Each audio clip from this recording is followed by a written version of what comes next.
அமித்ஷா தமிழ்நாடு வந்த வேளையில் அமைச்சர் கே நேரு அவருடைய தம்பி KN ரவிச்சந்திரன் அவர்கள் அமலாக்கத்துறையால் சுற்றி வளைக்கப்பட்டிருக்கிறார். இப்போ மருத்துவமனையிலேயே உடல் நலக்குறைவு காரணமாக அனுமதியும் பெற்றிருக்கிறார்.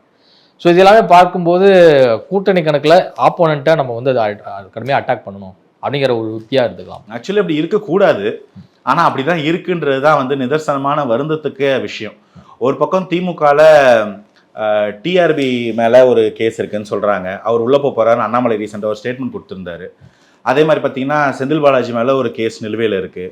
பொன்முடியார் மேலே அதே மாதிரி இடி கேஸ் ஒன்று இருக்குது. இப்போ கே நேரு மேலேயும் அவர் ஃபேமிலி மேலேயும் வருது அப்படின்னும்போது ஒரு பாக்கெட்டாக திமுகவோட பில்லர்ஸ்ன்னு சொல்லக்கூடிய ஒவ்வொரு மண்டலம் பெரிய பெரிய தலைவர்கள் எல்லாருமே டார்கெட் ஆகுறாங்களோ அப்படின்னு ஒன்று தோணுது. ஏன்னா கிட்டத்தட்ட இந்த இடி கேஸ் மாதிரியான ஒரு விஷயத்துல மாட்டாத அமைச்சர் பெரும்பாலே இருக்கவே முடியாது. எல்லார் மேலே ஏதோ ஒரு கேஸ் இருக்கும். சம்பாதிக்க தானே வராங்க, சம்பாதிக்க தானே செய்கிறாங்க.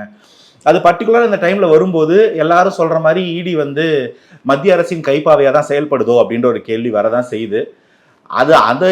அதுவாது 2 நாளாக நடந்துகிட்டு இருக்கு. KN நேரோட தம்பி அலுவலகம் அங்கெல்லாம் ரைட் நடக்கிறது 2 நாள் நடந்துட்டு இருக்கு. நேற்று அமித்ஷா இங்கே ப்ரெஸ் மீட் கொடுத்துட்டு இருக்கிற கூட்டணி பற்றி அது முடிஞ்சோடனே அடுத்த லைவ் பார்த்தீங்கன்னா டாஸ்மாக் பற்றி ஒரு ரிப்போர்ட் வருது. இந்த மாதிரி இடி இவ்வளவு கைப்பற்றிருக்காங்க ஆதாரம் அப்படின்னு. ஸோ இதெல்லாம் என்னன்னு புரியல. ஒரு கட்சியும் ஒரு ஆட்சியும் ஒரு ஆட்சிக்கு உட்பட்டு இருக்கக்கூடிய ஒரு அரசாங்க அலுவலகமும் எப்படி ஒரு நெக்ஸஸ்ல ஒர்க் பண்ணுறாங்க, எப்படி இந்த அளவுக்கு ஒரு பர்ஃபெக்ட் டைமில் ஒர்க் பண்ணுறாங்கன்னு தெரியல. ஒருவேளை அது நியாயமான விசாரணையாக இருந்தால் ரொம்ப ரொம்ப சந்தோஷம்.